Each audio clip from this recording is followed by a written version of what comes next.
When something is falling apart outwardly, it's been falling apart behind the scenes for a long time. One of the best things about your life falling apart is you get to put the pieces of your life back together the way you want. I think what I learned in the loneliness was that I needed to get to know myself again. My therapist asking me point blank, like, hey, what do you need? Oof. And I was like, wow. But what do you need? And I'm like, I'm going to have to think about it. Because I truly believe what we don't repair, we repeat. 100%. My best friend Lori has often joked that I ended up with the divorce ministry I never wanted. Right. And she is so right. Like, kicking and screaming. I don't want to be known as the divorce pastor's wife. One of my kids, probably, 4 or 5 years post-divorce, he said, you made our nest really tight. Okay, Brandi, we are so excited to have you here. I'm so excited to be here. Thanks so much for the invite. We didn't realize that we actually mutually knew you, so we were excited when we said, no, we've got to bring in Brandi. Yeah. Oh. So we're glad you're here. I'm super So we want to start this conversation with your book. Okay. And really talking about Better Than Okay. Mm-hmm. And tell us just briefly a little bit about it, a little bit about the backstory there, and how you got to that part of writing that book. I was married for 20 years to my college sweetheart. Moved to Nashville, planted a church, loved being a pastor's wife. It ended up booming. God blessed it. Was one of the fastest growing churches in the nation. And then 14 years into ministry of that church and 20 years into marriage, my husband chose to walk away from the ministry, the marriage, the family unit. And I found myself where life as I knew it had ended, pretty much what felt like overnight. And I will say it felt like overnight, but I can now reflect and say when something is falling apart outwardly, it's been falling apart behind the scenes for a long time. Yeah. So I was aware of that, and I just found myself, that was 2016. I found myself 2017, divorced, a single mom to a 9-year-old, an 11-year-old, and a 14-year-old, and really starting over in life and realizing one of the best things about your life falling apart is you get to put the pieces of your life back together the way you want. Mm-hmm. So the book, Better Than Okay, Finding Hope and Healing When Your Marriage Ends, is kind of my personal story of what God chose to do in me when I chose to begin again. Mm-hmm. That's so good. And I think we see a lot of what you've endured. I live here in Nashville, and I've shared with you, it was a journey that you had to really walk through. It was a hard one. Yes. Because it was, everybody knew the location. Everybody knew that church. Everybody. So my heart goes out to you because I thought you have to be a really strong woman to endure what was given to you, if you will. And I'm sure you had people around you that protected you, walked with you, because it's not an easy process, for sure. And I think that leads to the questions of divorce and leading to the question of divorce in the church. I know I was sharing with you, I've been watching I was watching a podcast, an Oprah podcast, and they're talking about gray divorce. Yes. And gray divorce is someone that's 50 and above that have been married 20 plus, 25 plus years, and they're calling it quits. Yeah. They're done. Yeah. And then you've got a new book. I think Lisa Turkers has a new book coming out about divorce and surviving that divorce. How do you do that? And so talk a little bit about, I guess, where that goes. Where do you feel that maybe the Lord's saying, hey, I want us to look at what divorce really is and the implications of it. Yes. Right. But at the same time, do we still need to fight? Hang on, I guess is the question. Yeah. Are we hanging on? For our marriages. Yeah. Yes. Yeah. Yeah. No, I am a huge proponent of marriage. I would love to meet my person and be married again. I would have continued in my marriage if that were an option. If that was not an option. But I was willing to show up and fight. I don't think marriage is easy. No. I mean, no. You guys know you're happily married, right? I don't think marriage is easy. And I think so often we look at, love conquers all. And while I believe that to be true, I also think love in a marriage relationship is often a lot of choice. Yeah. And choosing one another and learning there's some kind of stat that like every 7 years we kind of like almost reinvent ourselves. So we 7-year grow itch into a or- different Yeah. season. Yeah. But that doesn't just happen at the first 7 years. It might happen at 14, and it might happen at 21, and it might happen at 28, because we all talk about growth and change and wanting to be better versions of ourselves. Right. Our hobbies change, our interests change. So we're not the same person. I got married at 22. Yeah. And I was a very different person when I got divorced at 42. And really still liked that person, Yeah. which I think is the goal. I think sometimes divorce can happen too easily. And I can also say, I think what's super common just in working with clients and having talked to a lot of men and women of writing the book is there's usually one person who wants out, and there's one person who's willing to fight for it. And it takes two people to make a marriage work. So when that person has chosen to leave for whatever reason, Yeah. it is really hard. You can't put it back together on your own. Yeah. So I think a lot of people find themselves divorced at 50 and Yeah. thinking like, I never saw this coming. I Yeah. personally thought I would be sitting on the front porch in a rocking chair watching my grandkids play. Yeah. And that can still be part of my story. I Right. just had envisioned that with my husband at the time. Yeah, I think we do. We especially as women, we like to dream. We want to dream how our how we're going to get proposed to, Oh, yeah. how our marriage is going to look like, what our kids are going to look like, our grandkids, and that was to be in a unit. And I think sometimes it's okay. Right. It just doesn't work that way. Because you can have two people that live together, but they're the most unhealthiest people. For sure. And there's no joke. Our kids know that. And I think a lot of us as women, we think we're protecting them, whether that's fighting amongst ourselves, in a closed bedroom or what have you.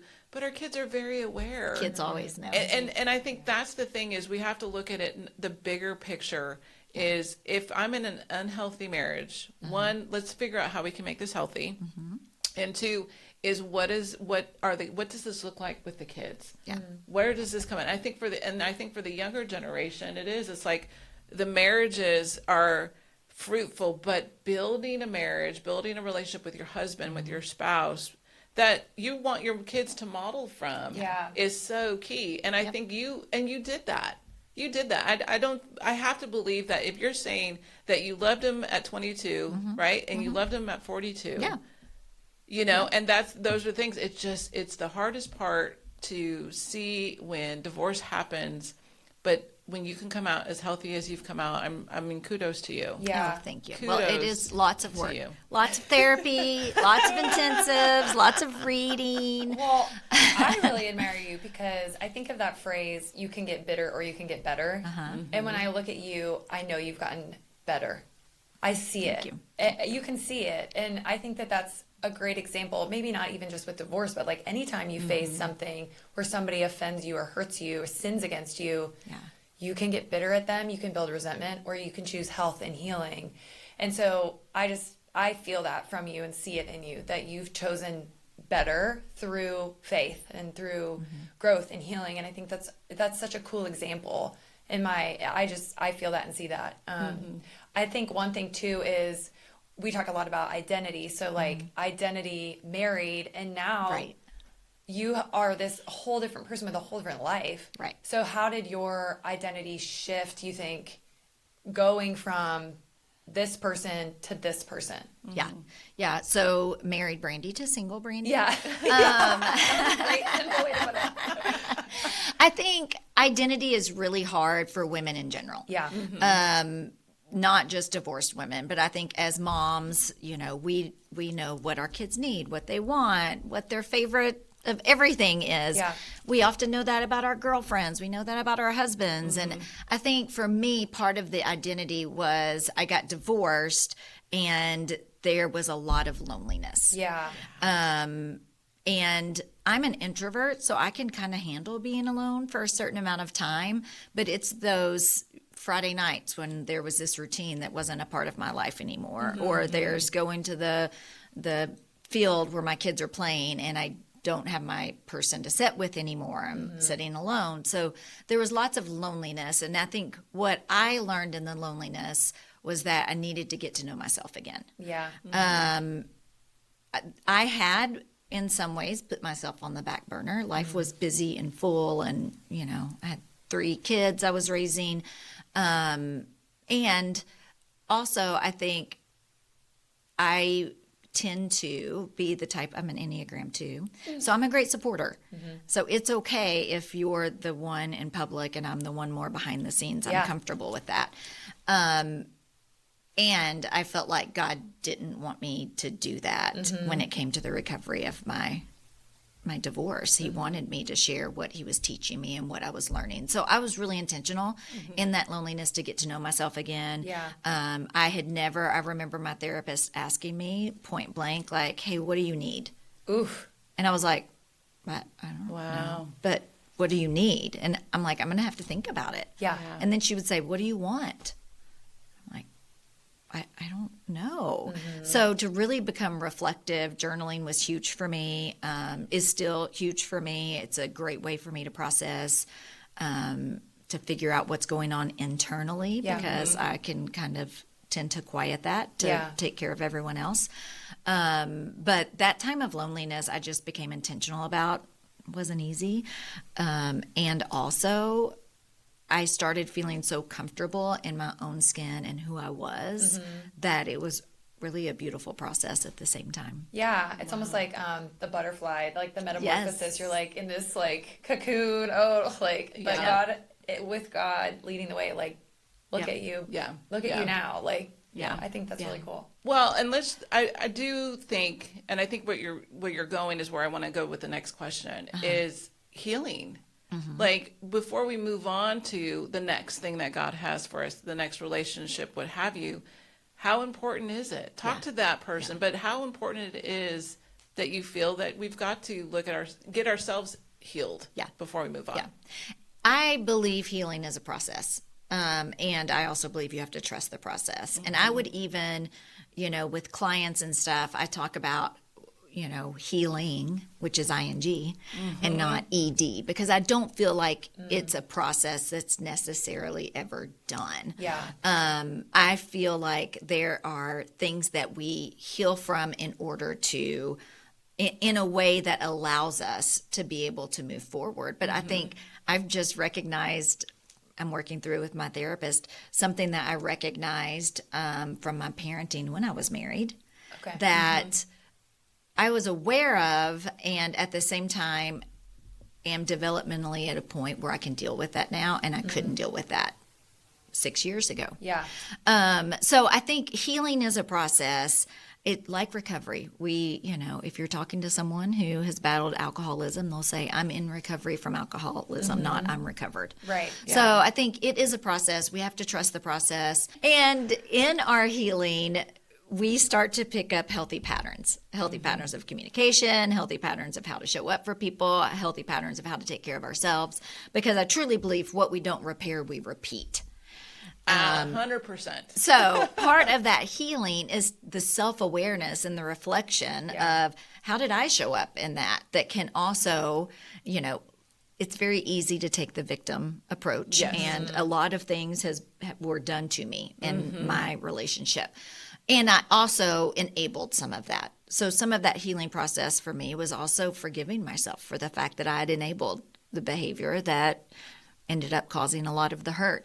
And how can I show up differently in my next relationship? Because if I don't repair what is broken, then I'm going to repeat it with the next person. Yeah.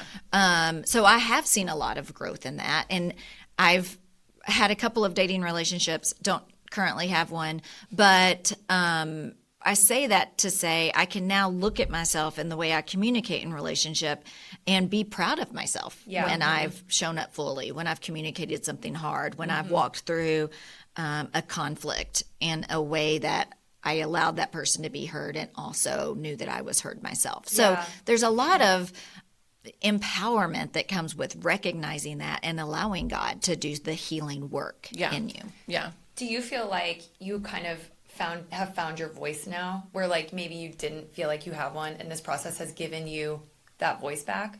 Yeah, I do feel like I found my voice. That could be an entire podcast episode. It just popped in my head. I'm like, this is what this sounds like. You know? I mean, an entire podcast episode. And even during the process of my separation and divorce, how I felt like God protected my voice.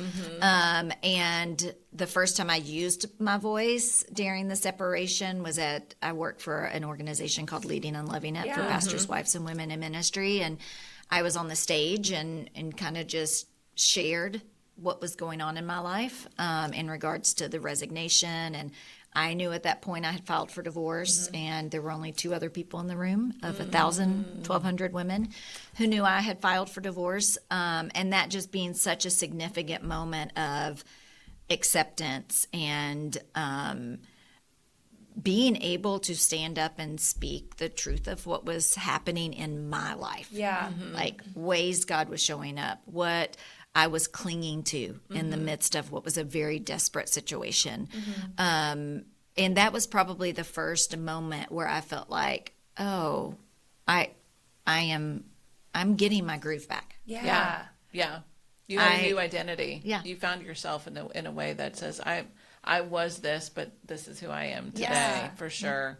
That has to be, that's got to give you the momentum to just be moving forward, like you're saying, with Leading and Loving It, watching that grow and watching you flourish. And it is such a joy to watch. And I think where I think what it is too is like with Brandi, we go, you're not who you were then. Right. And I feel sometimes maybe you don't want to be known for that. Yes. Like you're like, this is who I am today. Yes. I was Yes. this. So Yeah. I think speak to that, because it's that pivot, right? Yeah. It's that transformation where somebody is kind of in that place of being stuck, of going, who am I? And how do they Right. get themselves out of that? What's the process there? Yeah, it's funny you say that. My best friend Lori has often joked that I ended up with the divorce ministry I never wanted. And she is so right. Like kicking and screaming. I don't want to be known as the divorced pastor's wife. Right. Yeah. And at the same time, I do have a true heart and believe in God's power Yeah. to use absolutely everything for his good and his glory. So I will say the consistency I felt of God in big and small ways in my separation and divorce, the way he showed up in the provision of the house that the kids and I live in now. I mean, the list could go on, but I think for me, what I recognized is I really don't have a divorce ministry as much as I have a helping women restart ministry. And a lot of them are restarting from divorce, and we have to deal with the mistreatment and whatever went on to get them to that point. And how can I help you move forward and take your next best step? I think so often when we're facing divorce and when we're just living life, Yeah. we want to know, what does life look like 5 years down the road and 10 years down the road? And we do that planning we talk about. And I think so often to be able to be present and to focus on, I'm just taking one day at a time. Yeah.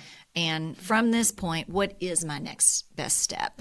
And that needs to be where we're digging in. It's great to have goals and it's great to look ahead, but we can't allow that to be a point of anxiety or Yeah, fear right. in our life. Right. Michelle and I were talking about this earlier. Like in a job interview, have you ever been asked, well, what do you want to be in 5 years? Yeah. Or, what's your 5-year plan? Right. I remember sitting in interviews being like, oh, well, definitely to be a senior vice president here. But in my head, Right. I was like, I don't know what I want to do in 5 years. Like, do you know God? He's going to blow it all up anyway. Like, Right. you know, Yep. like in whatever way he wants to do. So like what I honestly wanted to say was that. But Yes. of course, you know, they don't want to hear that. But that's how I feel truly. Yeah. Like when you're walking with the Lord, you really have no idea what he has in store for you. Yes. Like even tomorrow, like what you're saying, like, so what's in your hands today and how do you steward that? That's what we focus on, because gosh, if you think too far out, it's like, oh my gosh, this is so Yeah. overwhelming. Yeah. It's Yeah, it's truly. definitely it's well, and I think you have to, like you said too, is they're taking a step Yeah. forward. Right. And sometimes that is the biggest mountain to climb, is just taking that first step, because Yes. I think I see a lot of women, they've got so much uncertainty they don't exactly know what they're supposed to do, because a lot of their life was built For sure. as a Around that unit, yeah. right? And so now I'm trying to figure out how to do this by myself. Yeah. And I think it's like, just be grateful that you took this step. Yeah.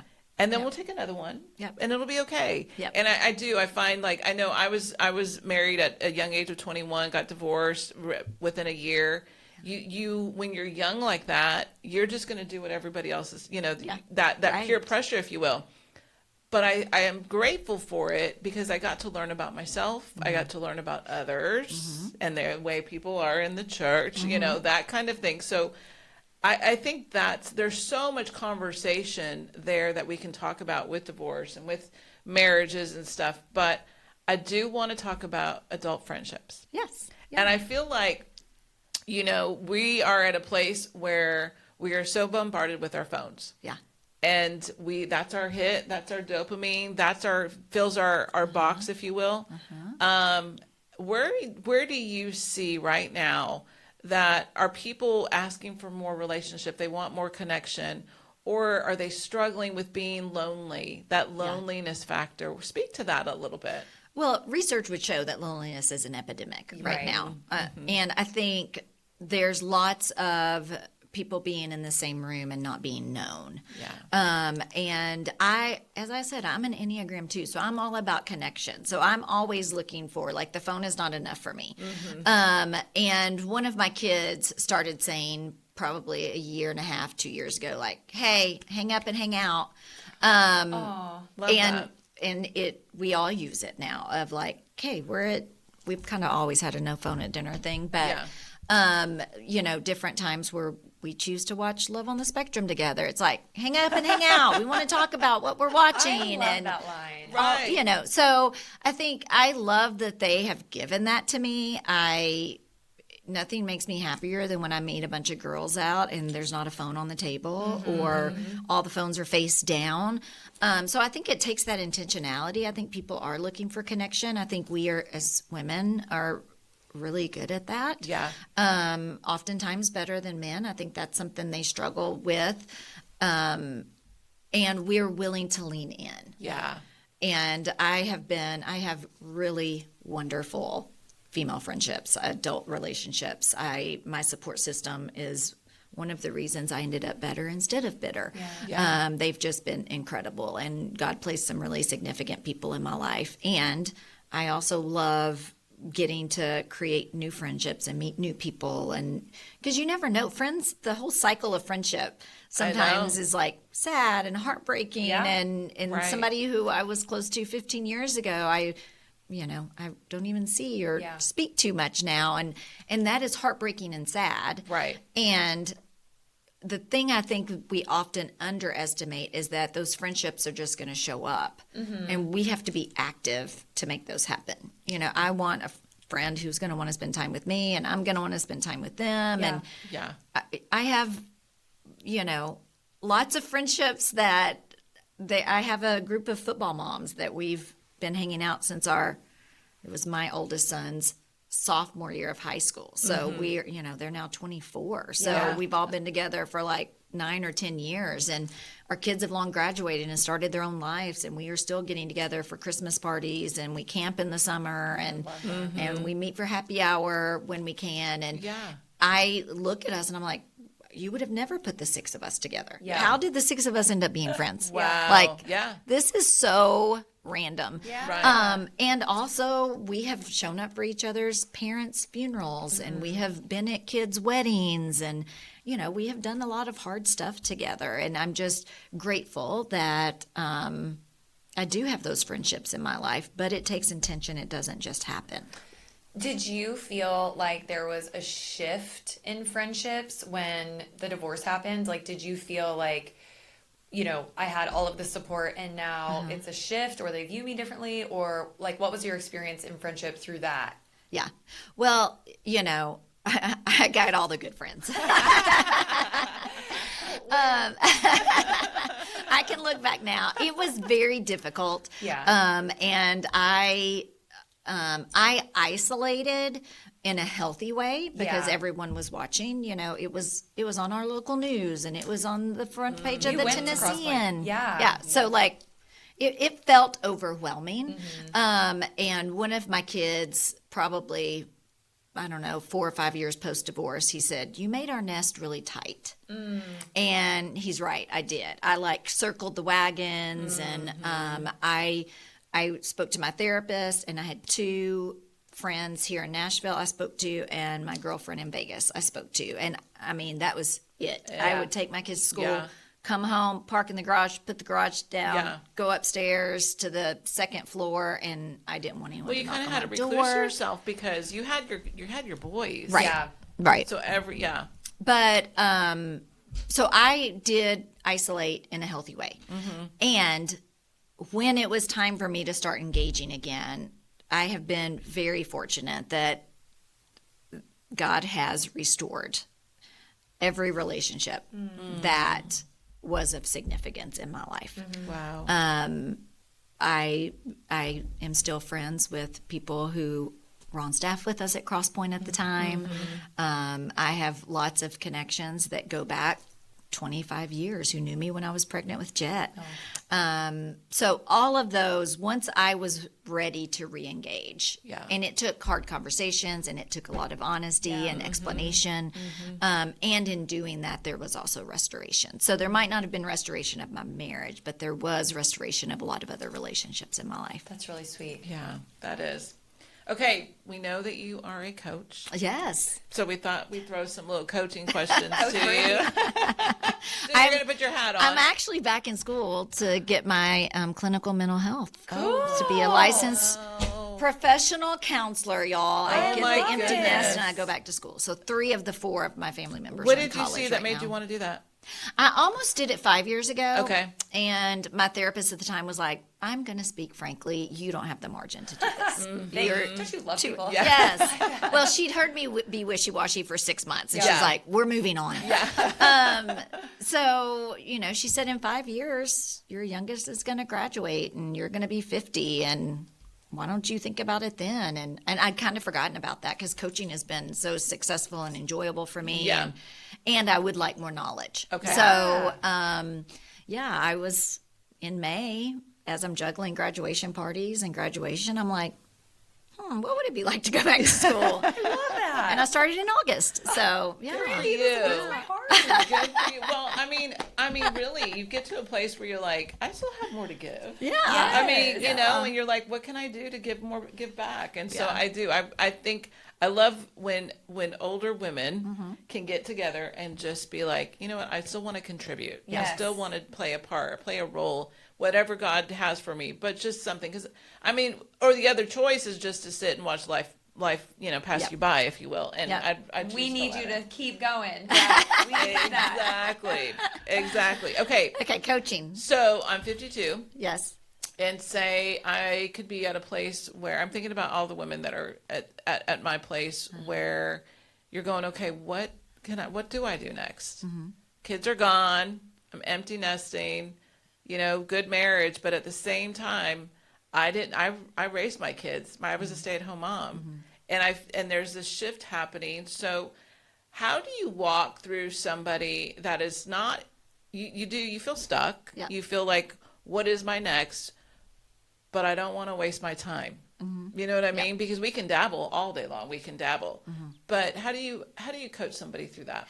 Yeah, I do think a lot of that can go back to identity and rediscovering who you are now. Because I do think we get locked into, I'm a mom of 3 boys and I'm the football mom and, all those indicators that come with what we do and love doing.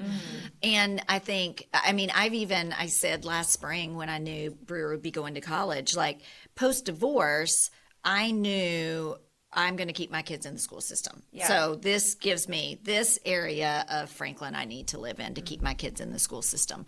So I had this parameter of keeping my kids in the school system. So there was some direction. Yeah.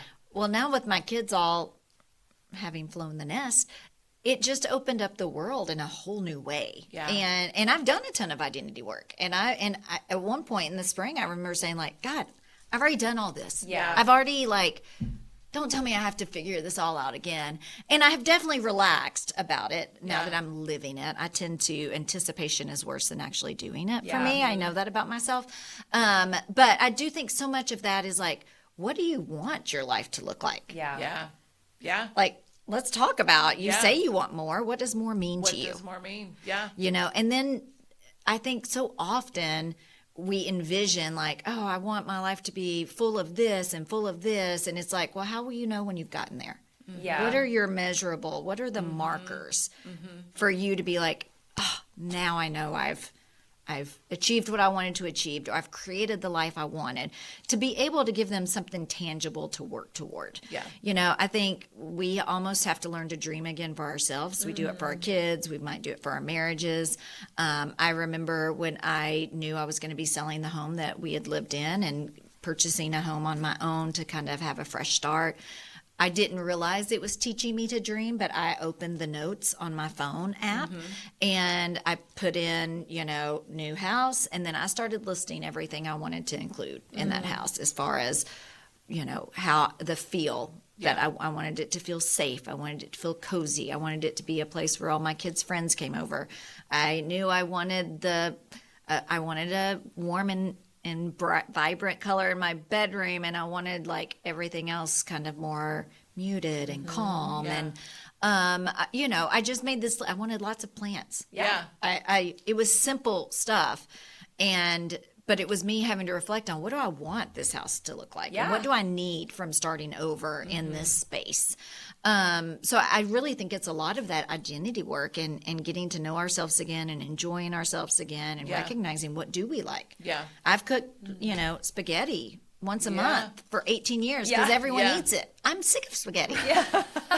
So Yeah, it's doing for us what we want. We're so used to doing for others. Yes. Is what you're saying too, because I think you said something about we just have to dream again. Yep. And so for me, yeah, I've got a couple of passion projects that I'm really thinking to just step into 2026 and go, okay, yeah. you know, this is the next thing that I would love to do. Yeah. Right. It doesn't require a title. I think that's what we get stuck in, right? Yes. We're what's the title that we're going to go into, Yeah. because we're so used to being mom, cab driver, you know, Right. dentist, you know, doctor, all the things on top of wife and spouse and mother, daughter, all the Yeah. it's just, what about now I get to dream for me. Yeah. Yeah. So I think Yeah. a lot of us in this age bracket that are in an empty nest situation, I mean, I want that to encourage you, is just dream again, come up with that, find out what your identity is. What is your new identity? Right. So that's such an encouragement. You know Yeah. something like super practical I did when I took Brewer to college? I took him in August 11th, and we are in November. I don't know when this will air, but I have not cooked the same recipe since he went to college that I Wow. cooked when the kids were at home. Yeah. I was Wow. like, I had this whole stack of recipes that I'd wanted to try, and then I'd look at them and be like, the kids aren't going to eat this, and I'd go back and cook, you know, Yeah. crunch wraps, whatever they Yeah. want. So I was like, okay, part of this for me is I'm gonna eat all the new things that I've been wanting to try. Yeah. And I pulled out 5 recipes that I had been saving for months, and I've cooked through all 5 of those, and now I've pulled a couple more that I want to try. But it's just like, okay, life is going to look different because my kids don't live here full time anymore. Right. And what can I embrace about that? Yeah. Like, I have had to grieve that parenting looks different now. Mm-hmm. And I can also embrace, what do I want life to look like? Yeah. Yeah. Yeah. And and yeah, we can talk about that whole parenting thing and leaving the nest and all that Yes. stuff. And I don't think it affects you differently. It doesn't matter if you are husband and wife together, For sure. or you're doing it separate. Your kids leave, Yep. and you're like, you're vying for time. Yeah. With them. So appreciate the time with them for sure. Yeah. Well, I'm very much in the nest still. 3-year-old and a 4-year-old, they are in the nest. They're not going anywhere anytime soon. Caroline might. She's nuts. But, well, like, you know, escaping the house or something. Right. She's crazy, but I love her. Okay, my coaching question is like maybe the flip of that. Because I have a 3 and a 4-year-old, and now your kids are out of the house, like, what wisdom could you give me, or like a mom like me, where honestly I'm in that stage of like, okay, what do I make for dinner, because they won't eat anything. So here we go again with, chicken or macaroni and cheese or whatever. Like it can feel like monotonous sometimes, or like I am living my life for them, and it is hard. And I face a lot of days where I'm like, oh my gosh, like this is the longest day ever. I almost got taken out by a 3-year-old and a 4-year-old. Right. Like literally, I called my mom and told her that the other day. I'm like, this is it. Today is the day they take me out. Like, so I'm like in the thick of it with them being little. Yeah. So just any wisdom could you give somebody who's also in my stage? Yeah. Well, of course, it's easy for us to say, enjoy it. It goes by so quickly. It truly does go by so quickly. And I love that age of parenting. Like 4 and 5-year-olds are my favorite. I often said, like, maybe I should have been a kindergarten teacher because they're just so sweet and learning themselves and say the cutest things. I think my biggest advice I would have in parenting at any season is that as moms, sometimes we want to lean in and control. Yeah. We know, and at that age, you have a lot of control. Yeah. You get, I have to. Right. You get control how much TV they watch, and you get to control who they hang out with because you're setting up the play dates.